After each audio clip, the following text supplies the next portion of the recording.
ಪುನೀತ್ ರಾಜ್ಕುಮಾರ್ ಇವತ್ತಿದ್ದಿದ್ರೆ ಅವರು 50ನೇ ಹುಟ್ಟುಹಬ್ಬವನ್ನು ಇಡೀ ರಾಜ್ಯ ಸಂಭ್ರಮದಿಂದ ಆಚರಿಸಿಕೊಳ್ತಾ ಇತ್ತು. ಅವರು ಕೂಡ ಅಲ್ಲಲ್ಲಿ ಬರ್ತಾ ಇದ್ರು. ಅವರು ಇಲ್ಲ ಇವತ್ತು, ಆದ್ರೂ ಕೂಡ ಇಡೀ ರಾಜ್ಯ ಅವರ ಹುಟ್ಟುಹಬ್ಬವನ್ನು ಸಂಭ್ರಮ ಸಡಗರದಿಂದ ಪ್ರತಿಯೊಬ್ಬ ಕನ್ನಡಿಗರು ಕೂಡ ಆಚರಿಸಿಕೊಳ್ತಾರೆ. ನಿಮಗೆ ನೆನಪಿರಲಿ, ಆರು ತಿಂಗಳ ಮಗುವಾಗಿದ್ದಾಗಲೇ ಅವರು ಸಿನಿಮಾದಲ್ಲಿ ಪ್ರೇಮದ ಕಾಣಿಕೆ ಸಮಥಿಂಗ್ ಸಿನಿಮಾದಲ್ಲಿ ಕಾಣಿಸಿಕೊಂಡಿದ್ರು. ಯಾಕೆ ಪುನೀತ್ ರಾಜ್ಕುಮಾರ್ ಎಲ್ರಿಗೂ ವಿಪರೀತ ಇಷ್ಟ ಆಗ್ತಾರೆ ಅಂತಂದ್ರೆ, ಅವರು ಮನೆ ಮಗ ಅಂತ ಯಾಕೆ ಅನಿಸ್ತಾರೆ ಅಂತಂದ್ರೆ, ಸಣ್ಣ ಪುಟ್ಟ ಮಗುವಾಗಿದ್ದಾಗ, ಆಮೇಲೆ ಚಡ್ಡಿ ಇಲ್ಲದೆ ಓಡಾಡ್ಕೊಂಡಿರುವಾಗ, ಚಡ್ಡಿ ಹಾಕೊಂಡು ಓಡಾಡ್ತಿರ್ಬೇಕಾದ್ರೆ, ಹಾಲು ಹಲ್ಲು ಇದ್ದಾಗ, ಹಾಲು ಹಲ್ಲು ಬಿದ್ದೋದಾಗ, ಆಮೇಲೆ ಕೂದಲು ಸ್ವಲ್ಪ ಬರ್ಲಿಕ್ಕೆ ಶುರುವಾದಾಗ, 2ನೇ 3ನೇ ಕ್ಲಾಸ್ ಆದಾಗ, ಆಮೇಲೆ ಪ್ಯಾಂಟ್ ಶರ್ಟ್ ಹಾಕ್ಲಿಕ್ಕೆ ಶುರುವಾದಾಗ, ಡ್ಯಾನ್ಸ್ ಕಲ್ತಾಗ, ತೊದಲು ಆಟ ಆಡಲಿಕ್ಕಾದಾಗ, ಆಮೇಲೆ ಬೆಟ್ಟದವು ಸಿನಿಮಾದಲ್ಲಿ ನೋಡಿದಾಗ, ಆಮೇಲೆ 2 ನಕ್ಷತ್ರಗಳು ಆ ಸಿನಿಮಾದಲ್ಲಿ ನೋಡಿದಾಗ, ಆಮೇಲೆ ಚಲಿಸುವ ಮೋಡಗಳು ಸಿನಿಮಾದಲ್ಲಿ ನೋಡಿದಾಗ, ಆರ್ಡರ್ ಜಡ್ಜ್ ಆದಾಗ, ಆಮೇಲೆ ಹೀರೋ ಆಗಿ ಬಂದಾಗ ಎಲ್ಲವನ್ನು ನೋಡಿದೀವಿ ನಾವು. ಹಾಗಾಗಿ ಈಗ ಸಾಧಾರಣವಾಗಿ ಒಂದು ಯಾರಾದ್ರೂ ಮೊದಲೆಲ್ಲ ಗಲ್ಫ್ ಅಲ್ಲಿ ಮಗುವನ್ನು ಬಿಟ್ಟು ಹೋದ್ರೆ 5 ವರ್ಷ ಕಳೆದ ನಂತರ ಡೈರೆಕ್ಟ್ ಆಗಿ 5 ವರ್ಷದ ನಂತರವೇ ನೋಡೋದು. ಪುನೀತ್ದ ಹಂಗಲ್ಲ, 6 ತಿಂಗಳಿಂದ ಶುರುವಾಗಿ 6, 7, 1 ವರ್ಷ, 2 ವರ್ಷ, 3 ವರ್ಷ ಎಲ್ಲ ಮನೆಯವರು ನೋಡಿದ್ದಾರೆ. ಆಮೇಲೆ ಯಾರು ಆತ? ರಾಜ್ಕುಮಾರ್ ಅವರ ಮಗ. ಹಾಗಿರುವಾಗ ಆತನ ಬಗ್ಗೆ ಇರುವಂತಹ ಅಭಿಮಾನವೇ ಬೇರೆ. ಆಮೇಲೆ ಆ ಹುಡುಗ ಕೂಡ ಅದೇ ತರ ನಡ್ಕೊಂಡ, ರಾಜಕುಮಾರ ಮಗನ್ ತರನೇ ನಡ್ಕೊಂಡ. ಸೊ ಬನ್ನಿ, ಇದರ ಬಗ್ಗೆ ಇನ್ನಷ್ಟು ಹೆಚ್ಚಿನ ಮಾಹಿತಿ ಪಡೆಯೋದಕ್ಕೆ ನಮ್ಮ ಜೊತೆ ಇವತ್ತು ರೋಜಾ ಇದ್ದಾರೆ. ಪುನೀತ್ 50ನೇ ವರ್ಷದ ಸಂಭ್ರಮದ ಬಗ್ಗೆ, ನಾಗರಾಜ್ ರನ್ಯಾ ವಿಚಾರಕ್ಕೆ ಸಂಬಂಧಪಟ್ಟ ಹಾಗೆ ಇವತ್ತು ಅರವಿಂದ್ ಹೆಚ್ಚಿನ ಮಾಹಿತಿ ಕೊಡ್ತಾರೆ. ರನ್ಯಾಗೆ ಸಹಾಯ ಮಾಡಿದ್ರು ಯಾರು ಅಂತ ಹೇಳಿ. ಇನ್ನು ರಂಜಿತ್ ಸ್ವಾತಿ ಹತ್ಯೆ ಖಂಡಿಸಿ ಮಾಸೂರು ಪಟ್ಟಣ ಬಂದ್. ರಂಜಿತ್ ಶಿರಿಯಾರ್ ಬಹುಶಃ ಇಲ್ಲಿ ಯಾವುದು ನಮ್ಮ ಕುಂಭಮೇಳದಿಂದ ಬಂದ ನಂತರ ನೇರವಾಗಿ ಮತ್ತೊಂದು ಲೈವ್ ಕವರೇಜ್ ಹೋಗ್ತಾ ಇದ್ದಾರೆ ಇಲ್ಲಿಂದ ಸ್ವಾತಿ ವಿಚಾರಕ್ಕೆ, ಹಾವೇರಿಗೆ. ಎಲ್ಲ ವಿಚಾರಗಳ ಬಗ್ಗೆ ಮಾತಾಡ್ತೀನಿ. ಬನ್ನಿ, ಮತ್ತೊಮ್ಮೆ ಇವತ್ತು ಜನ್ಮದಿನದ ಶುಭಾಶಯಗಳು ಪುನೀತ್ ರಾಜ್ಕುಮಾರ್ ಅವರಿಗೆ. ಇಂದು ದೊಡ್ಡಮನೆ ರಾಜಕುಮಾರನ ಹುಟ್ಟುಹಬ್ಬ. ಪವರ್ ಸ್ಟಾರ್ ಪುನೀತ್ ರಾಜ್ಕುಮಾರ್ ಅವರ 50ನೇ ಹುಟ್ಟುಹಬ್ಬದ ಸಂಭ್ರಮ. ಸಿಲಿಕಾನ್ ಸಿಟಿಯ ಹಲವೆಡೆ ಗಲ್ಲಿಗಳಲ್ಲಿ ಅಭಿಮಾನಿಗಳ ಸಂಭ್ರಮ. ಪಟಾಕಿ ಸಿಡಿಸಿ ಸಂಭ್ರಮಿಸಿದ ಪುನೀತ್ ಅಭಿಮಾನಿಗಳು. ಕಂಠೀರವ ಸ್ಟುಡಿಯೋ ಮುಂದೆ ಅಭಿಮಾನಿಗಳ ಸಡಗರ. ಅಪ್ಪು ಸಮಾಧಿಗೆ ಯುವರಾಜ್ ಕುಮಾರ್ ನಮನ. ನಗುವಿನ ಸರ್ದಾರನನ್ನು ನೆನೆದು ಭಾವುಕರಾದ ಯುವ ಚಿಕ್ಕಪ್ಪನ ಮಗ ಪುನೀತ್ ರಾಜ್ಕುಮಾರ್. ಇವತ್ತು ಇದ್ದಿದ್ರೆ 50 ವರ್ಷ ನೋಡಿ. ಇದು ಸ್ಮಾರಕ ಸಮಾಧಿ ಬಳಿ ಅಭಿಮಾನಿ. ಕಂಠೀರವ ಸ್ಟುಡಿಯೋ ಬೇರೆ ವೀಕ್ಷಕರೇ, ಕಂಠೀರವ ಸ್ಟೇಡಿಯಂ ಬೇರೆ. ಕಂಠೀರವ ಸ್ಟೇಡಿಯಂ ಅಂತಂದ್ರೆ ಅದು ಈ ವಿಠಲ್ ಮಲ್ಯ ರಸ್ತೆ ಬಳಿ ಇರುವಂತದ್ದು. ಇವರ ಪಾರ್ಥಿವ ಶರೀರವನ್ನ ಕಂಠೀರವ ಸ್ಟೇಡಿಯಂ ಅಲ್ಲಿ ಇಡಲಾಗಿತ್ತು. ಆಮೇಲೆ ಕಂಠೀರವ ಸ್ಟುಡಿಯೋ ಇದು ಯಶವಂತಪುರ ಹತ್ರ ಬರುತ್ತೆ. ಇಲ್ಲೇ ರಾಜ್ಕುಮಾರ್ ಸಮಾಧಿ ಇದೆ. ಆಮೇಲೆ ಪಾರ್ವತಮ್ಮ ರಾಜ್ಕುಮಾರ್ ಸಮಾಧಿ ಇದೆ. ಅಂಬರೀಶ್ ಅವರ ಸಮಾಧಿ ಇದೆ. ವಿಷ್ಣುವರ್ಧನ್ ಒಂದು ಇರಬೇಕಿತ್ತು. ಎಲ್ರಿಗೂ ಅದೊಂದು ಬಹಳ ದುಃಖದ ವಿಚಾರ. ಇದು ಮೈಸೂರಲ್ಲಿ ಪರಮಾತ್ಮನ ಚಿತ್ರವನ್ನ ಬಿಡಿಸಲಾಗಿದೆ ನೋಡಿ, ರಂಗೋಲಿಯಲ್ಲಿ. ನಾನೇ ರಾಜ್ಕುಮಾರ್ ಸಿನಿಮಾದಲ್ಲೂ ಅದು. ಈ ಪಾರಿವಾಳದ್ದು ಇದೆಯಲ್ಲ, ಇದು ತುಂಬಾ ಜನರಿಗೆ ಗೊತ್ತಿದೆ ಅಥವಾ ಗೊತ್ತಿಲ್ಲದೇನೆ ಇದಿರಬಹುದು. ಕಸ್ತೂರಿ ನಿವಾಸ ಅನ್ನುವಂಥ ಸಿನಿಮಾದಲ್ಲಿ ರಾಜ್ಕುಮಾರ್ ಅವರ ಬೆನ್ನಲ್ಲಿ ಈ ತರ ಪಾರಿವಾಳ ನಿಲ್ಲತ್ತೆ. ಪಾರಿವಾಳ ಮಾರ್ಕ್ನ ಬೆಂಕಿಪಟ್ಟಣ ಬಹಳ ಅದ್ಭುತವಾದಂತಹ ಸಿನಿಮಾ. ಆಡಿಸಿ ನೋಡು, ಬೀಳಿಸಿ ನೋಡು, ಉರುಳಿ ಹೋಗೋದು, ಈ ಹಾಡೆಲ್ಲ. ಆ ಸಿನಿಮಾವನ್ನ ನೆಕ್ಸ್ಟ್ ಶಿವಾಜಿ ಗಣೇಶನ್ ಇವರೆಲ್ಲ ಮಾಡ್ತಾರೆ. ಆದ್ರೂ ಹೇಳ್ತಾರಂತೆ ರಾಜ್ಕುಮಾರ್ ಮಾಡ್ದಂಗೆ ಮಾಡ್ಲಿಕ್ಕಾಗಿಲ್ಲ ಅಂತ ಹೇಳಿ. ಸೊ ಅದನ್ನೇ ನೀನೇ ಆಡಿಸಿ ನೋಡು, ಬೀಳಿಸಿ ನೋಡು, ಅದರದ್ದೇ ಒಂದು ಸ್ಲ್ಯಾಂಡ್ ತಗೊಂಡು ಮಾಡಿರುವಂತದ್ದು ಪುನೀತ್ ರಾಜ್ಕುಮಾರ್ 50 ವರ್ಷಗಳ ಕಾಲಾವಧಿಯಲ್ಲಿ ಅಪ್ಪು ಸಿನಿಮಾ, ಪೂರಿ ಜಗನ್ನಾಥ್ ಅವರ ಸಿನಿಮಾ, ಅಪ್ಪು ಸಿನಿಮಾದಲ್ಲಿ ಅವರು ಎಂಟ್ರಿ ಕೊಡ್ತಾರೆ. ರಕ್ಷಿತಾ ಮತ್ತು ಪುನೀತ್ ಫಸ್ಟ್ ಫಿಲ್ಮ್ ಅಲ್ಲಿ. ಪೂರಿ ಜಗನ್ನಾಥ್ ನಿಮ್ಗೆ ಗೊತ್ತಿರಬಹುದು, ಬಹಳ ಸುಪ್ರಸಿದ್ಧ ನಿರ್ದೇಶಕ, ತೆಲುಗು ನಿರ್ದೇಶಕ. ಅಲ್ಲಿ ಪೋಖ್ರಿ ಸಿನಿಮಾ ಅದೆಲ್ಲ ಮಾಡಿದ್ದು ಪೂರಿ ಜಗನ್ನಾಥ್ ಇವರಿಗಾಗಿ ಬಂದು ಆ ಸಿನಿಮಾವನ್ನು ಮಾಡ್ತಾರೆ. 100 ದಿನಗಳಾದಾಗ ನಿಮ್ಗೆ ಗೊತ್ತಿರಬಹುದು, 100ನೇ ದಿನ ಸಂಭ್ರಮಾಚರಣೆಯಲ್ಲಿ ರಜನಿಕಾಂತ್ ಬಂದಿರ್ತಾರೆ, ಆಮೇಲೆ ರಾಜ್ಕುಮಾರ್ ಬಂದಿರ್ತಾರೆ. ಅವರಿಬ್ಬರು ಸೇರಿ ಅವರಿಗೆ ಒಂದು ಇವನು ಬಸ್ಸುವುದು, ಅದು ಯಾರು ರಜನಿಕಾಂತ್ ಹೇಳೋದು, ಇವನು ನನ್ಗೆ ಅನಿಸ್ತು ಅವನು ಬಸ್ಸುಮದ ಮರಿ ಅಂತ ಹೇಳೋದು ಬಹಳ ಚೆನ್ನಾಗಿದೆ ಅದು. ಆಮೇಲೆ ಇಬ್ಬರು ಸೇರಿ ಅವರಿಗೆ ಒಂದು ಕಿರೀಟವನ್ನು ತೊಡಿಸ್ತಾರೆ. ಪುನೀತ್ ರಾಜ್ಕುಮಾರ್ ನಟನೆಯಿಂದ ಫೇಮಸ್ ಆಗಿದ್ದಲ್ಲ, ಪುನೀತ್ ರಾಜ್ಕುಮಾರ್ ತನ್ನ ನಡತೆಯಿಂದ ಫೇಮಸ್. ನಟನೆ ಅವ್ರ ಇಮೇಜ್, ನಟನೆ ನೋಡಿ, ಒಬ್ಬ ವ್ಯಕ್ತಿ ಹೇಗೆ ಹೀರೋ ಆಗ್ತಾನೆ ಅನ್ನೋದಕ್ಕೆ ಕೆಲವೆಲ್ಲ ಕಾರಣಗಳಿರತ್ತಂತೆ. ಹೆಂಗ್ ಹೀರೋ ಆಗ್ತಾನೆ ಅವ್ರಿಗೆಲ್ಲ ಅಲ್ಟಿಮೇಟ್ ಗೊತ್ತಿರ್ಬೇಕು. ಇಲ್ಲ, ನಡತೆ ಇಸ್ ವೆರಿ ಇಂಪಾರ್ಟೆಂಟ್ ಅಂತ ಹೇಳಿ. ಈ ಮಿಮಿಕ್ರಿ ದಯಾನಂದ್ ಕೇಳಿದಿರಲ್ಲ, ಮಿಮಿಕ್ರಿ ದಯಾನಂದ್ ಮತ್ತು ಇವರೆಲ್ಲ ಯಾರು ಶಿವರಾಜ್ ಕುಮಾರ್ ಎಲ್ಲ ಜೊತೆಗೆ ಪಿಕ್ಚರ್ ಎಲ್ಲ ಮಾಡ್ತಾ ಇದ್ರು. ಒಂದ್ ದಿವಸ ಮಿಮಿಕ್ರಿ ದಯಾನಂದ್ ಅವರು ಶಿವರಾಜ್ ಕುಮಾರ್ ಕೇಳಿದ್ರಂತೆ, ಅಲ್ಲಣ್ಣ ನೀವು ರಾಜ್ಕುಮಾರ್ ಅವ್ರ ಮಗ ಏನು ಆಕ್ಟಿಂಗ್ ಎಲ್ಲ ಹೇಳ್ಕೊಟ್ಟಿರ್ಬೋದು, ಹೆಂಗೆ ಅಂತ. ಅದಕ್ಕೆ ಅವರಂದ್ರಂತೆ, ನನ್ನ ಅಪ್ಪ ನನಗೆ ಆಕ್ಟಿಂಗ್ ಬಗ್ಗೆ ಏನು ಹೇಳ್ಕೊಟ್ಟಿಲ್ಲ, ಆದ್ರೆ ಒಂದು ಹೇಳ್ಕೊಟ್ಟಿದ್ದಾರೆ. ಏನು ಅಂತಂದ್ರೆ, ನೋಡಪ್ಪ ನೀನು ಶೂಟಿಂಗ್ ಇದ್ದಾಗ ನೀನು ಮನೆಗೆ ಬೆಳಿಗ್ಗೆ ಒಂದು ಕಾರ್ ಬರುತ್ತೆ, ಆ ಕಾರ್ ಡ್ರೈವರ್ಗೆ ನೀನು ಒಂದು ಟೀ ತಗೊಂಡೋಗಿ ಕೊಡು, ಬರ್ತೀನಿ ಅಂತ ಹೇಳು. ಆಮೇಲೆ ನೀನು ರೆಡಿಯಾಗಿ ಬಂದ್ಬಿಟ್ಟು ಕಾರಲ್ಲಿ ಕೂತ್ಕೋ, ಅವನೇ ಕರ್ಕೊಂಡೋಗಿ ಬಿಡ್ತಾನೆ ನಿನ್ನನ್ನ, ಆಯ್ತಾ? ಆ ಇಳಿದ ನಂತರ ಆ ಸ್ಟುಡಿಯೋಗೆ ಹೋಗು, ಅಲ್ಲೊಬ್ಬ ಸೆಕ್ಯೂರಿಟಿ ಗಾರ್ಡ್ ಇರ್ತಾನೆ ಸ್ಟುಡಿಯೋದಲ್ಲಿ, ಅವನಿಗೊಂದು ನಮಸ್ಕಾರ ಮಾಡು. ಆಮೇಲೆ ಒಳಗೋಗು, ಒಳಗೋದ್ರೆ ಯಾವ್ದಾದ್ರೂ ಒಂದು ದೇವರ ಒಂದು ಫೋಟೋನೋ ಕಲ್ಲೋ ಮತ್ತೊಂದೇ ಇರುತ್ತೆ, ಅದಕ್ಕೊಂದು ಸಾಷ್ಟಾಂಗ ನಮಸ್ಕಾರ ಮಾಡು. ಆಮೇಲೆ ಒಳಗೋಗು, ಅಲ್ಲಿ ಡೈರೆಕ್ಟರ್ ಇದ್ರೆ ಡೈರೆಕ್ಟರ್ಗೆ ನಮಸ್ಕಾರ ಮಾಡು.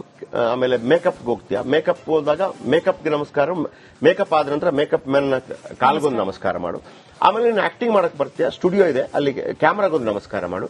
ಆಮೇಲೆ ನಿನ್ನ ಎಲ್ಲ ಅದಾದ ನಂತರ ಕಟ್ ಅಂತ ಹೇಳಿದ ನಂತರ ಎಲ್ಲರಿಗೂ ನಮಸ್ಕಾರ ಮಾಡಿ ನೀನು ಬಾ. ಆಮೇಲೆ ನೀನು ಕಾರಲ್ಲಿ ಕೂತ್ಕೋ. ಆಮೇಲೆ ನೀನು ಹೋಗುವಾಗ ಏನ್ ಮಾಡಿದ್ಯಾ ಅದನ್ನೇ ಮಾಡ್ಕೊಂಬಾ. ಆಮೇಲೆ ಸೆಕ್ಯೂರಿಟಿ ಗಾರ್ಡ್ಗೊಂದು ನಮಸ್ಕಾರ ಮಾಡು. ಕಾರಲ್ಲಿ ನೀನು ಬಂದು ಬಿಡ್ತಾನೆ, ಅವನಿಗೊಂದು ನಮಸ್ಕಾರ ಮಾಡು, ಹೋಗು. ಅಂದ್ರೆ ಅದು ಗ್ರಾಟಿಟ್ಯೂಡ್ ಅಂತ ನಿಜವಾಗ್ಲೂ ನಮ್ಮಲ್ಲಿ ಎಲ್ಲರೂ ಹೇಳ್ಕೊಟ್ಟಿದ್ದಾರೆ. ನಾವು ಪ್ರತಿಯೊಂದನ್ನು ಕೂಡ ನಮಗೆ ಇದೆಲ್ಲವನ್ನು ಅವಕಾಶಗಳನ್ನು ಕೊಟ್ಟಿದ್ದಾರೆ ಅಂದ್ರೆ ನಮಗೆ ಗ್ರಾಟಿಟ್ಯೂಡ್ ಇಲ್ಲ ಅಂತೇಳಿ, ಒಂದು ಥ್ಯಾಂಕ್ಸ್ ಹೇಳುವಂತ ಪರಿಸ್ಥಿತಿ ಇಲ್ಲ ಅಂತ ಯಾರೋ ಹೇಳ್ತಾ ಇರ್ತಾರೆ. ಈಗ ನಾವು ಆರಾಮ್ಸೆ ಎಸಿಯಲ್ಲಿ ಕೂತು ಮಾತಾಡ್ತೀವಿ, ಏನ್ ಸೆಕೆ ಇಲ್ಲ ಮತ್ತೊಂದಿಲ್ಲ ಅಂತೇಳಿ.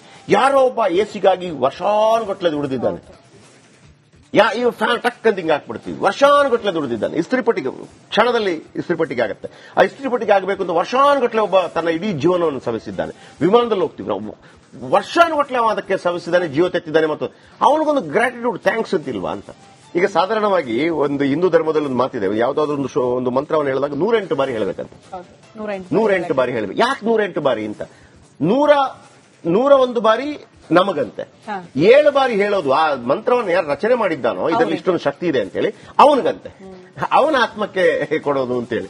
ಅಂದ್ರೆ ನಾನು ಯಾಕೆ ಹೇಳಿದೆ ಅಂತಂದ್ರೆ, ಪುನೀತ್ ರಾಜ್ಕುಮಾರ್ ಆ ತರ ಬದುಕಿದ್ರು. ನೀವು ಯಾವತ್ತೂ ನೋಡಿ ಒಂದು ಇದರಲ್ಲಿ ಅವರ ಇದರ ಎಲ್ರಿಗೂ ಗೊತ್ತಿರುವಂತದ್ದು, ರಜನಿಕಾಂತ್ ಮತ್ತು ಕಮಲ್ ಹಾಸನ್ ಹೋಲಿಕೆ ಮಾಡಿದ್ರೆ Kamal Haasan the best actor, Rajinikanth ಅದನ್ನು 1000 ಸಲ ಹೇಳ್ತಾರೆ. ಆದ್ರೆ ನೀವು ವ್ಯವಹರಿಸುವ ರೀತಿ, ರಾಜ್ಕುಮಾರ್ ಅಂದ್ರೆ 1000 ಜನ ಬರ್ಲಿರಿ, ರಾಜ್ಕುಮಾರ್ ನಿಂತಿರುವ, ಈಗ ಕೂತಿರ್ತಾರೆ ಒಂದು ಯಾವ್ದು ಮದುವೆ ಸಮಾರಂಭದಲ್ಲಿ ರಾಜ್ಕುಮಾರ್ ಹಿಂಗ್ ಕೂತಿರ್ತಾರೆ ಅಂತ ಇಟ್ಕೊಳ್ಳಿ. ಯಾರು ಹೇಳಿದಪ್ಪ ಅದನ್ನು ನನಗೆ, ಯಾರೋ ಒಬ್ಬ ಮರ್ತೋಯ್ತು. ಯಾರು ಬಂದ್ರು ಕೂಡ ಅವ್ರು ಎದ್ದು ನಿಂತೆ ನಮಸ್ಕಾರ ಮಾಡ್ತಾ ಇದ್ರಂತೆ, ಎದ್ದು ನಿಂತೆ ನಮಸ್ಕಾರ ಮಾಡ್ತಾ ಇದ್ರಂತೆ. ಆದ್ರೆ ರಾಜ್ಕುಮಾರ್ ಮತ್ತು ಅವರಿಂದ ಬಂದ ಬಳುವಳಿ ನಾನು ಹೇಳ್ತಿರೋದು. ಆಮೇಲೆ ಈ ಮಠ ಸಿನಿಮಾದ ಇವರಿದಾರಲ್ಲ, ಯಾರು ಮೊನ್ನೆ ತೀರ್ಕೊಂಡ್ರಲ್ಲ, ಆತ್ಮಹತ್ಯೆ ಮಾಡ್ಕೊಂಡ್ರಲ್ಲ, ಯಾರು ಗುರುಪ್ರಸಾದ್ ರಾಜ್ಕುಮಾರ್ ಅವರನ್ನ ಅವರು ಗಡ್ಡ ತೆಗಿತಾ ಇರಲಿಲ್ಲ, ಯಾರು ಗುರುಪ್ರಸಾದ್. ಯಾಕೆಂದ್ರೆ ರಾಜ್ಕುಮಾರ್ ಅವರು ಅದನ್ನ ಹಿಂಗೆ ಮಾಡಿದ್ದಾರೆ ಅಂತ ಅವರೊಮ್ಮೆ ಕೇಳಿದ್ರಂತೆ. ಅಂದ್ರೆ ಮಂಡಿ ನೋವು ಅಂದ್ರೆ ಅವರ ಹಿಂಗೆ ಆ ದೇವರ ಮೇಲಿನ ಒಂದು ಭಕ್ತಿ ಹಿಂಗಿತ್ತು ಅಂತೇಳಿ. ಮಂಡಿ ನೋವು ನಾನು ನಿಮಗೆ ಹೇಳಿರಬಹುದು, ಮಂಡಿ ನೋವು ಅಂತ ಹೇಳ್ತಾ ಇದ್ರಂತೆ. ಯಾರು ರಾಜ್ಕುಮಾರ್ ಇತ್ತಲ್ಲ, ಮಂಡಿ ನೋವು ಕಾರಣಕ್ಕಾಗಿ ಮಠ ಗುರುಪ್ರಸಾದ್ ಕೇಳಿದ್ರಂತೆ, ಅಲ್ಲಣ್ಣ ಭಗವಂತ ಇದೊಂದು ಕೊಡಬಾರ್ದಿತ್ತಲ್ಲಣ್ಣ, ನೀವು ಎಷ್ಟು ಸಿನಿಮಾ ಮಾಡ್ಬೋದಿತ್ತಲ್ಲಣ್ಣ, ಇದೊಂದು ಕೊಡಬಾರ್ದು, ತಪ್ಪು ಮಾಡ್ಬಿಟ್ಟಣ ದೇವರು ಅಂದ್ಬಿಟ್ರಂತೆ ಅವರು.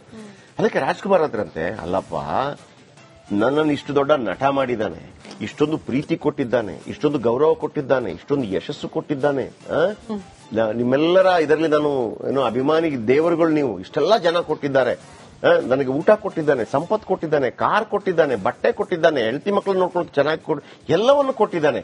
ಆಗ ನಾನು ಭಗವಂತನಿಗೆ ಒಂದು ಮಾತು ಹೇಳಿಲ್ಲ, ಯಾಕೆ ಕೊಟ್ಟೆ ಅಂತ ಹೇಳಿ. ಇವಾಗ ಒಂದು ಕಾಲ್ ನೋವು ಬಂದಾಗ ನಾನು ಯಾಕೆ ಕೊಟ್ಟೆ ಅಂತ ಯಾಕೆ ಹೇಳಿ, ಅವನಿಚ್ಛೆ ಅಂದ್ರಂತೆ. ಅಂದ್ರೆ ಅದು ಗ್ರಾಟಿಟ್ಯೂಡ್ ಅನ್ನೋದು. ಬನ್ನಿ, ನಾನು ರೋಜಾ ಅವರು ನನ್ನೊಂದಿಗೆ ನೇರ ಸಂಪರ್ಕದಲ್ಲಿದ್ದಾರೆ. ರೋಜಾ, ಬೆಳಗಿನಿಂದಲೇ ಸಾಕಷ್ಟು ಸಂಖ್ಯೆಯಲ್ಲಿ ಪುನೀತ್ ಅಭಿಮಾನಿಗಳು ಅಂತ ಹೇಳುವಾಗ ಅದಕ್ಕೊಂದು ಶ್ರೇಷ್ಠತೆ ಇದೆ. ಯಾಕಂದ್ರೆ ಪುನೀತ್ ಅಭಿಮಾನಿಗಳು ಅಂತ ಹೇಳುವಾಗ ಅವರು, ನಾನು ಹೇಳಿದ್ನಲ್ವ, 25 ಲಕ್ಷ ಜನ ಸೇರಿರ್ತಾರೆ ಆವತ್ತಿನ ದಿನಮಾನಗಳಲ್ಲಿ ಬೆಂಗಳೂರಲ್ಲಿ. ನಾವು ನೋಡಿದ್ವಿ, ನಾವೆಲ್ಲ ನಾನು ಫಸ್ಟ್ ಓದಿದಾಗ ನಮ್ಗೆ ಆಗ್ತಾ ಇರ್ಲಿಲ್ಲ, 11 ಗಂಟೆಗೆ ಗೊತ್ತಿತ್ತು ತೀರ್ಕೊಂಡಿದ್ದಾರೆ ಅಂತ ಹೇಳಿ. ಆದ್ರೆ ಹೇಳಿದ್ರೆ ಏನು ಹೆಚ್ಚು ಕಡಿಮೆ ಆಗತ್ತೆ ಅಂತೇಳಿ. ಆದ್ರೆ ಒಂದಿಂಚು ಕಿರಿಕಿರಿ ಮಾಡದೆ ಪುನೀತ್ ರಾಜ್ಕುಮಾರ್ ಅವರನ್ನ ಬೀಳ್ಕೊಟ್ಟವರು ಅಭಿಮಾನಿಗಳು. ಏನ್ ಕಂಡು ಬರ್ತಾ ಇದೆ ರೋಜಾ ಅಲ್ಲಿ?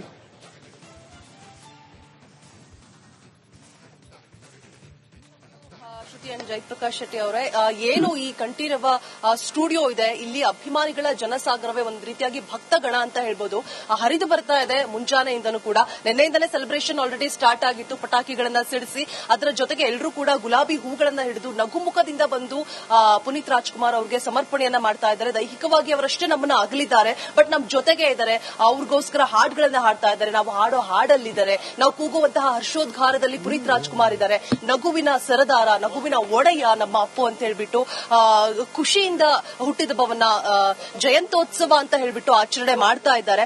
ಅದರ ಜೊತೆಗೆ ಇವತ್ತು ಈ ದಿನ ಏನಿದೆ 17th, ಒಂದಷ್ಟು ಜನ ಪುನೀತ್ ರಾಜ್ಕುಮಾರ್ ಅವರ ಅಭಿಮಾನಿಗಳು ಅವರ ಹೆಸರಲ್ಲಿ ಹೋಟೆಲ್ಗಳನ್ನ ಏನು ಆರಂಭ ಮಾಡಿದ್ದಾರೆ. ಅದ್ರ ಜೊತೆಗೆ ಚಿಕ್ಕ ಪುಟ್ಟ ಪಾನಿಪುರಿ ಅಂದ್ರೆ ಪುನೀತ್ ರಾಜ್ಕುಮಾರ್ ಅವ್ರಿಗೆ ತುಂಬಾ ಇಷ್ಟ ಇರ್ತಾ ಇತ್ತಂತೆ.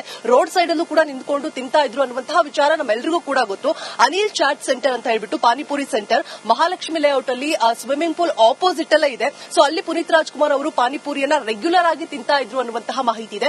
ಸೊ ಅವರು ಅನಿಲ್ ಚಾಟ್ ಸೆಂಟರ್ ಅವರು ಇವತ್ತು ಪುನೀತ್ ರಾಜ್ಕುಮಾರ್ ಅವರ ಅಭಿಮಾನಿಗಳಿಗೆ ಆಫ್ಟರ್ 5 o'clock ಈವ್ನಿಂಗ್ ಫ್ರೀ ಆಗಿ ಪಾನಿಪುರಿಯನ್ನ ವಿತರಣೆ ಮಾಡ್ತಾ ಇದ್ದಾರೆ. ಹಾಗೆ ಸಾಕಷ್ಟು ಜನ ಬೆಣ್ಣೆ ದೋಸೆ ಹೋಟೆಲ್ಗಳಾಗಿರ್ಬೋದು, ಅಪ್ಪು ಹೋಟೆಲ್ ಅಂತ ಹೇಳ್ಬಿಟ್ಟು ಒಂದಷ್ಟು ಪುನೀತ್ ರಾಜ್ಕುಮಾರ್ ಅವರ ನೆನಪಿನ ಒಂದು ಇಚ್ಛೆಯಾಗಿ ತೆರೆದಿರುವಂತಹ ಹೋಟೆಲ್ಗಳಲ್ಲೆಲ್ಲ ಕೂಡ ಆಫರ್ಗಳನ್ನ ಕೊಟ್ಟಿದ್ದಾರೆ. ಸೊ ಈ ರೀತಿಯಾಗಿ ಒಂದ್ ರೀತಿಯಾಗಿ ದಾನ ಧರ್ಮ ಮಾಡೋದ್ರ ಮುಖಾಂತರ ಅಪ್ಪು ಅವರು ಎಲ್ಲರ ಮನಸ್ಸನ್ನ ಮುಟ್ಟಿದ್ರು ನಟನೆಯ ಜೊತೆಗೆ. ಸೊ ಈಗ ಅವರನ್ನ ಇನ್ಸ್ಪಿರೇಷನ್ ಆಗಿ ತಗೊಂಡು ಸಾಕಷ್ಟು ಜನ ಅವರ ಅಭಿಮಾನಿಗಳು ದಾನ ಧರ್ಮವನ್ನ ಅವರ ಹುಟ್ಟಿದಬ್ಬದ ದಿನದಂದು ಮಾಡ್ತಾ ಇರುವಂತದ್ದು ಒಂದ್ ರೀತಿಯಾಗಿ ಖುಷಿಯ ವಿಚಾರ. ಇವತ್ತು ಒಂದು ಪುಟ್ಟ ಮಗು ಮುತ್ತುರಾಜ್ ಅಂತ ಹೇಳ್ಬಿಟ್ಟು ಬಂದಿದೆ ಶ್ರುತಿ. ಇವತ್ತು ತುಂಬಾ ಕ್ಯೂಟ್ ಆಗಿದೆ. ಇವತ್ತು ಬರ್ತ್ಡೇ ಸೆಲೆಬ್ರೇಷನ್ ಕೂಡ ಇಲ್ಲೇ ಆಚರಣೆ ಮಾಡ್ಕೊಳ್ತು. ಆ ಮಗುವನ್ನ ಮಾತನಾಡಿಸುವಂತಹ ಪ್ರಯತ್ನವನ್ನ ಮಾಡ್ತೀನಿ. ಹಾಯ್ ಹಾಯ್ ಹಾಯ್ ಹೇಳೋ ಅಲ್ಲಿ. ಓಕೆ, ನಿನ್ನ ಹೆಸರೇನು? ಮುತ್ತುರಾಜ್. ಯಾರಿಟ್ಟಿದ್ದು ಮುತ್ತುರಾಜ್ ಅಂತ ಯಾಕೆ ಹೆಸರಿಟ್ಕೊಂಡೆ? ಗೊತ್ತಿಲ್ಲ. ಪುನೀತ್ ರಾಜ್ಕುಮಾರ್ ಅಭಿಮಾನಿನ ನೀನು? ಫ್ಯಾನಾ? ಎಷ್ಟು ವರ್ಷ ನಿಂಗೆ? ಅಪ್ಪು ಅಂದ್ರೆ ಇಷ್ಟನಾ ನಿಂಗೆ? ಇಷ್ಟನಾ? ಎಷ್ಟಿಷ್ಟ? ಎಷ್ಟಿಷ್ಟ ಅಪ್ಪು ಅಂದ್ರೆ? ಬೇಗ ಹೇಳ್ಬೇಕು. ಅಲ್ಲಿ ನೋಡು, ಎಲ್ರು ನಿನ್ನ ನೋಡ್ತಾ ಇದ್ರ ಅಲ್ಲಿ ಟಿವಿಲಿ ಕಳಿಸ್ತಾ ಇದೆಯಾ? ಎಷ್ಟಿಷ್ಟ ಅಪ್ಪು ಸರ್ ಅಂದ್ರೆ ನಿಂಗೆ? ಉಡ್ವರ್ಸ್ಕೊಡಿ ಮಗುಗೆ. ಎಲ್ಲಿ ಕೈಯಲ್ಲಿ ತೋರಿಸ್ಬೇಕು ಎಷ್ಟಿಷ್ಟ ಅಂತ. Okay, wish you many more happy birthday. ಖುಷಿ ಆಯ್ತಾ? ಓಕೆ, ಸೊ ಇವತ್ತು ಈ ಮುತ್ತುರಾಜ್ ಅನ್ನುವಂತಹ ಮಗುವಿನ ಪೇರೆಂಟ್ಸ್ ಇಲ್ಲೇ ಬಂದ್ಬಿಟ್ಟು ಹುಟ್ಟುಹಬ್ಬವನ್ನ ಆಚರಣೆ ಮಾಡಿದ್ದಾರೆ. ನಮಸ್ತೆ. ಎಲ್ಲಿ ಅವರು ನೀವು? ಸಿಗ್ಗಾಂವ್ ತಾಲೂಕು ರೀ, ಹಾವೇರಿ ಜಿಲ್ಲಾ. ಎಷ್ಟು ಖುಷಿ ಇದೆ. ಪುನೀತ್ ರಾಜ್ಕುಮಾರ್ ಹುಟ್ಟಿದ ದಿನಾನೇ ನಿಮ್ಮ ಮಗ ಹುಟ್ಟಿದಾನೆ. ಮುತ್ತುರಾಜ್ ಅಂತ ಬೇರೆ ಹೆಸರಿಟ್ಟಿದ್ದೀರಾ? ಹ್ಞೂ ರೀ. ಆದ್ರೆ 3 ಮಕ್ಳ ಮೇಲೆ 4ನೇದ ಹುಟ್ಟೇನ್ರಿ. ಹೆಣ್ಣು ಮಕ್ಳ ಮೇಲೆ 4. ರೋಜಾ, ಥ್ಯಾಂಕ್ ಯು ವೆರಿ ಮಚ್. ಬಹಳ ಮುಖ್ಯವಾಗಿ ಬಿರಿಯಾನಿ ಬಹಳ ಇಷ್ಟ ಅವರಿಗೆ. ಹೌದು, ಯಾರಿಗೆ? ಪುನೀತ್ ಪುನೀತ್ ರಾಜ್ಕುಮಾರ್ ಅವರಿಗೆ. ಆಮೇಲೆ ಫಿಟ್ನೆಸ್ ಬಹಳ ಇದಿತ್ತು, ಬಹಳ ಮೇಂಟೈನ್ ಮಾಡ್ತಾ ಇದ್ರು. ಮತ್ತೆ ಹೇಳಕ್ ಬರೋದಿಲ್ಲ. ಅವತ್ತಿನ ದಿವಸ ನನಗೆ ಈಗಲೂ ನೆನಪಿದೆ. ನಾವು ಅನೌನ್ಸ್ ಮಾಡಿದ್ದು 11:40 ಅಂತ ಅನ್ಸುತ್ತೆ. ಅದಕ್ಕೂ ಬಿಫೋರ್ ನಮ್ಗೆಲ್ಲ ಎಲ್ಲರೂ ಗೊತ್ತಿತ್ತು ಸರ್. ಹೋದ್ರಂತೆ ಎಲ್ಲ ಸ್ಮಶಾನ ಮೌನ, ಎಲ್ಲ ಆಫೀಸ್ಗಳಲ್ಲಿ, ಎಲ್ಲಾ ನ್ಯೂಸ್ ಕಚೇರಿಗಳಲ್ಲಿ. ಆಯ್ತಾ? ಫಸ್ಟ್ ಟೈಮ್ ಅನ್ಸುತ್ತೆ ಆತರ ಸುದ್ದಿನ ಅಷ್ಟು ಫೀಲ್ ಮಾಡ್ಕೊಂಡು ನಾವು ನೋವಿಟ್ಕೊಂಡು ಕೊಟ್ಟಿದ್ದು. ಅಂದ್ರೆ ಏನ್ ಗೊತ್ತಾ, ವೀಕ್ಷಕರು ಎರಡಿರುತ್ತೆ ಮೀಡಿಯಾದಲ್ಲಿ. ಮೀಡಿಯಾ ಹೆಂಗ್ ಗೊತ್ತಾ, ಒಂದು ಸೆನ್ಸ್, ಒಮ್ಮೊಮ್ಮೆ ಯಾರು ಹೇಳಿರೋದಿಲ್ಲ ಏನು ಅಂತ, ಒಂದು ಸೆನ್ಸ್ ಅಲ್ಲಿ ಅರ್ಥ ಮಾಡ್ಕೋತೀವಿ. ಹೆಂಗೆ ಅಂತಂದ್ರೆ, ಫಾರ್ ಎಕ್ಸಾಂಪಲ್ ಅಂಬರೀಷ್ ತೀರ್ಕೊಂಡ್ರು ಅಂತ ಬಂತು. ಓಕೆ, ಅಂಬರೀಷ್ ತೀರ್ಕೊಂಡ್ರಂತೆ ಅಂತ ಬಂತು ಅಂತ ಹೇಳುವಾಗಲೂ ಕೂಡ ನಮಗೆ ನಂಬಲಿಕ್ಕೆ ಆಗ್ತಾ ಇಲ್ಲ. ವಿಕ್ರಮ್ ಹಾಸ್ಪಿಟಲ್ ಅಲ್ಲಿ ಸಡನ್ ಆಗಿ ಬ್ಯಾರಿಕೇಡ್ ಹಾಕ್ಲಿಕ್ಕೆ ಶುರು ಮಾಡ್ತಾರೆ. ಆ ಬ್ಯಾರಿಕೇಡ್ ಹಾಕಿದಾಗ ನಮ್ಗೊಂದು ಸೆನ್ಸ್ ಉಳಿಯುತ್ತೆ. ಏನೋ ಆಗ್ತಾ ಇದೆ ಅಂತ. ಆಗ ಬೇರೆ ಬೇರೆ ಬೇರೆ ಬೇರೆ ಚೆಕ್ ಮಾಡ್ತೀವಿ. 11:40 ಘೋಷಣೆ ಆಗಿತ್ತು. ಆದ್ರೆ 10:15 ನನಗೆ ಈಗಲೂ ನೆನಪಿದ್ದು, ನನ್ನ ಫ್ರೆಂಡ್ ಅವಿನಾಶ್ ಸರ್ ಹೋಯ್ತಂತೆ ಸರ್ ಅಂದ್ರೆ ಹೇಳೋ ರೀತಿಯಲ್ಲ ಇಲ್ವ ಅಂತ. ಆಮೇಲೆ ನಮಗ್ ಭಯ ಏನಪ್ಪಾ ಅಂತಂದ್ರೆ, ಇದನ್ನ ನಾವು ಏನು ಅಂತ ಹೇಳೋದು, ಘೋಷಣೆ ಹೆಂಗ್ ಹೇಳೋದು ಜನರಿಗೆ. ಆಮೇಲೆ ಕಾರ್ಯಕ್ರಮ ನೋಡಿದ ನಂತರ ನಮಗೆ ಫೋನ್ ಮಾಡಿದಂತವ್ರು, ಸರ್ ನಾವು ಬರ್ಬೋದಾ, ಅಲ್ಲಿ ಅವಕಾಶಗಳಿದೆಯಾ, ಬಸ್ ಮಾಡ್ಕೊಂಡು ಬರಲ್ಲ. 25 ಲಕ್ಷ ಜನ ಸರ್ ಬಂದಿತ್ತು. ಆಮೇಲೆ ಬಿರಿಯಾನಿ, ಆಮೇಲೆ ಅವ್ರದ್ದೊಂದು ಫೇವರೇಟ್ ಹಾಡಿದೆ ಈ ಬಾಬಿ ಸಿನಿಮಾದ್ದು, ಮೆಶಾಯರ್ ತೋ ನಹಿ, ಹಿಂದಿ, ಅದನ್ನ ಹಾಡ್ತಾ ಇರ್ತಾರೆ. ಆಮೇಲೆ ಇದು ಚಲಿಸೋ ಮೋಡಗಳಲ್ಲಿ ಮೈಲಾಡ್ ನನ್ನ ವಾದ ಕೇಳಿ ಅದರಲ್ಲಿ ಆರ್ಡರ್ ಅವರು ಮತ್ತು ಸರಿತಾ ಅಂಬಿಕಾ ಇವ್ರದೆಲ್ಲ ತುಂಬಾ ದೊಡ್ಡ. ಆಮೇಲೆ ನಾವು ಕಾಣದಂತೆ ಮಾಯವಾದನು, ಅದ್ಭುತ ಹಾಡು. ಕಾಣದಂತೆ ಅದನ್ನು ಪಾಪ ಈ ನಮ್ಮ ಪ್ರೇಮ್ ಅವರು ಮತ್ತೆ ಅದನ್ನು ಇದು ಮಾಡಿಸಿ ಕೊಟ್ರು. ಕಾಣದಂತೆ ಮಾಯವಾದನು ನಮ್ಮ ಶಿವ ಕೈಲಾಸ ಸೇರಿಕೊಂಡನು. ಆಮೇಲೆ ಇದೆಲ್ಲವೂ ಕೂಡ ಮತ್ತೊಮ್ಮೆ ಹುಟ್ಟುಹಬ್ಬದ ಶುಭಾಶಯಗಳು ಪುನೀತ್ ನೀವು ಎಲ್ಲಿದ್ರು ಕೂಡ ಕರ್ನಾಟಕ ಜನಮಾನಸದ ಪ್ರತಿಯೊಬ್ಬರ ಮನಸ್ಸಲ್ಲಿರ್ತೀರಿ. ನಿಮ್ ತರ ಮತ್ತೊಬ್ಬ ಹುಟ್ಟಿ ಬರೋದಕ್ಕೆ ಸಾಧ್ಯ ಇಲ್ಲ. ಯಾಕಂದ್ರೆ ನೀವು ನಟನೆಗಿಂತಲೂ ನಿಮ್ಮ ನಡತೆಯಿಂದ ಫೇಮಸ್ ಆದಂತವ್ರು. ಆರಂಭದಲ್ಲಿ ಬಹಳ ಕೋಪಿಷ್ಟ ಈ ಮನುಷ್ಯ. ನನಗೆ ಈಗಲೂ ನೆನಪಿದೆ 2003 2004 ಇನ್ನು ಅಪ್ಪು ಸಿನಿಮಾ ರಿಲೀಸ್ ಆಗಿರ್ಲಿಲ್ಲ. ಸಂತೋಷ್ ನಡುಬೆಟ್ಟ ಅಂತ ಹೇಳಿ ನಮ್ಮ ಒಬ್ರು ಮೈಸೂರು ರಿಪೋರ್ಟರ್ ಇದ್ರು. ಅಲ್ಲಿ ಮೈಸೂರು ಇದಕ್ಕೆ ಹೋಗಿದ್ದಾರೆ, ಯಾವುದಕ್ಕೆ ದಸರಾಗೆ. ಏನೋ ಕಿರಿಕಿರಿಯಾಗಿದೆ, ಜೋರೇ ಜೋರು ಈ ಮನುಷ್ಯ. ಅದು ಈಗಲೂ ಕೂಡ ನಮ್ಮ ಹಳೆ ಒಂದು ಚಾನಲ್ ಅಲ್ಲಿ ಆ ಬೈಟ್ ಇದೆ. ನಾನ್ ಯಾಕ್ರಿ ಕೇಳ್ಬೇಕು ಕ್ಷಮೆ, ಹಿಂಗೆ ಫುಲ್ ರೆಬೆಲ್. ಆಮೇಲೆ ಆ ಮನುಷ್ಯ ಮಾಗಿದ ರೀತಿ ಅಬಾಬಾಬಾಬಾಬಾಬಾ. ಅದಕ್ಕೆ ರೀ ಸಿಂಹದ ಮರಿ, ಅದು ಸಿಂಹದ ಮರಿ. ಈಗೊಂದು ಬ್ರೇಕ್, ಮುಂದಿನ ಭಾಗದಲ್ಲಿ ನಿರೀಕ್ಷೆ.